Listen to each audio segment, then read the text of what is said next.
Hello, my name is Douglas Bloch. Welcome to the Depression Recovery Channel, where each week we talk about practical tools and coping strategies for healing from depression and anxiety. Today is Flashback Friday, a feature in which I republish one of my earlier videos you might not have seen that contains really important coping strategies that will help you attain a better mood. Now here's today's video. Name of today's video is When Changing Your Thinking Isn't Enough. But first, of course, we have to do our standard joke. Someone just wrote me and said, God, I just love those beginning jokes that you make. Well, I guess that's a majority of one. Anyway, here's the question. How many tickles does it take to make an octopus laugh? 10 tickles. I love puns. All right, so title of today's video is called When Changing Your Thinking Isn't Enough. There's a very famous quotation ascribed to Abraham Lincoln. Not everybody's sure he really said that, but the quote is, most people are about as happy as they make up their minds to be. I didn't get that at first until I started studying cognitive behavioral therapy, the most popular way or therapy used to treat depression. It says that at any given time, in any given situation, we can choose to put a positive spin on it or a negative spin, a positive interpretation or a negative interpretation. And when we choose the positive one, then our feelings of depression go down and our mood improves. And this principle of using your thinking, changing your thinking to change your feeling, is called the top-down approach to depression, because you're using your mind, right, in your, I guess, your prefrontal cortex to change your feelings here in the limbic system. So you're using your mental energy to basically transform your emotional energy. But even though this approach is usually very effective, it doesn't work all of the time, because when you're severely distressed, the stress chemicals such as cortisol, adrenaline, norepinephrine are coursing through your body, and they prevent you from holding a positive thought for any given point of time or given length of time. I remember an example of this is I was admitted so many years ago, I don't know, I don't even want to think about it, to St. Vincent's Hospital here in Portland. I was having an agitated depression. I couldn't sit still. I had ants in my pants, so I came in, crashed that night, was given some sedatives to help me sleep. The next morning, the nurse came up to me and said, hey, wanted to let you know that I've heard of your book, Healing from Depression. I've glanced at it, and you talk about cognitive behavioral therapy. This is very effective in controlling your moods and your feelings, so why don't you try it right now?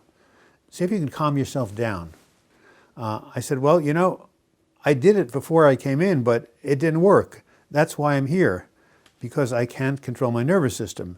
You know, it's really a point where I can't use my thinking or my will. There's something really basically going on that's wrong.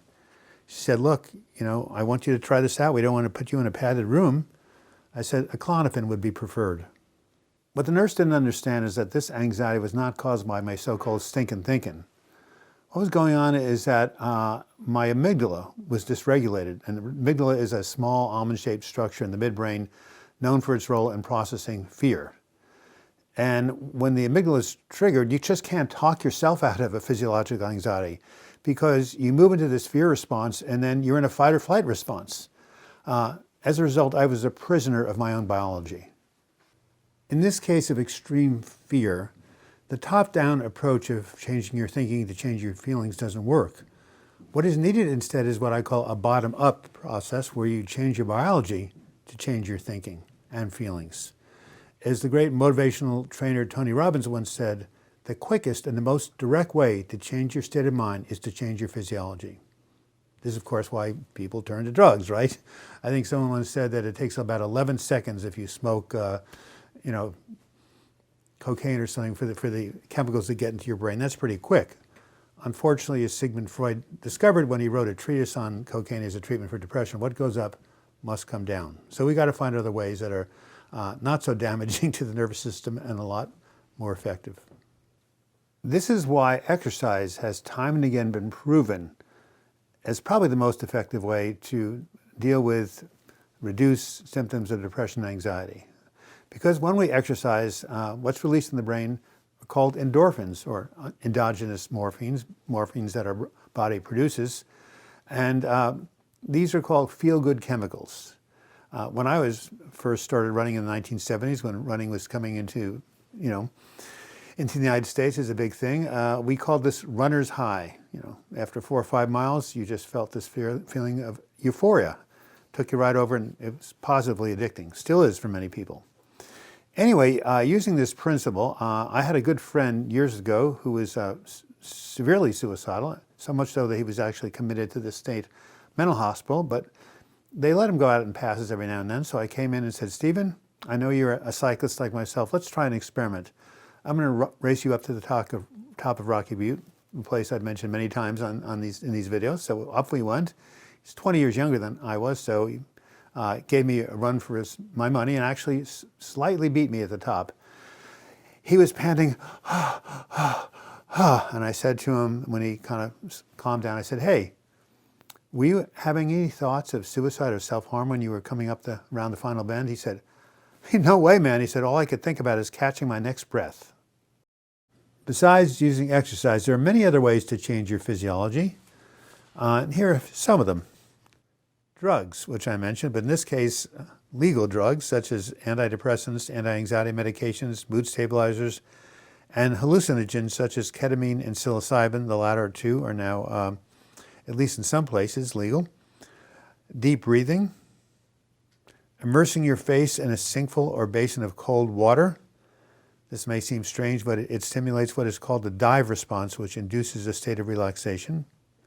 Taking a warm bath, a warm shower, sitting in a hot tub, or soaking in hot springs if you're fortunate enough to have one within driving distance, and directly stimulating the brain by using electrical current, which occurs when you use TMS or ECT. TMS stands for transcranial magnetic stimulation, ECT for electroconvulsive therapy.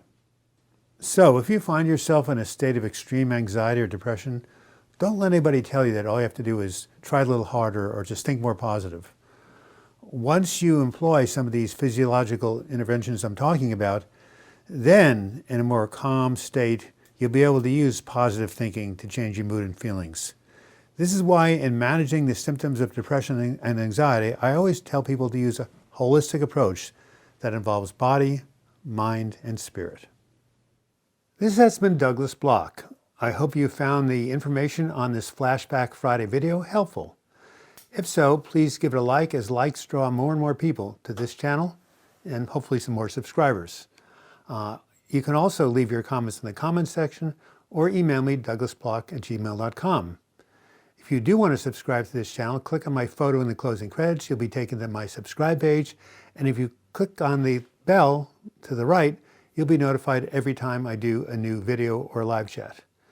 And if you want to contribute to this channel and become a patron, simply click on the Patreon image. You'll be taken to my crowdfunding site. And until next video, I wish you the best in your mental health recovery. Thank you so much.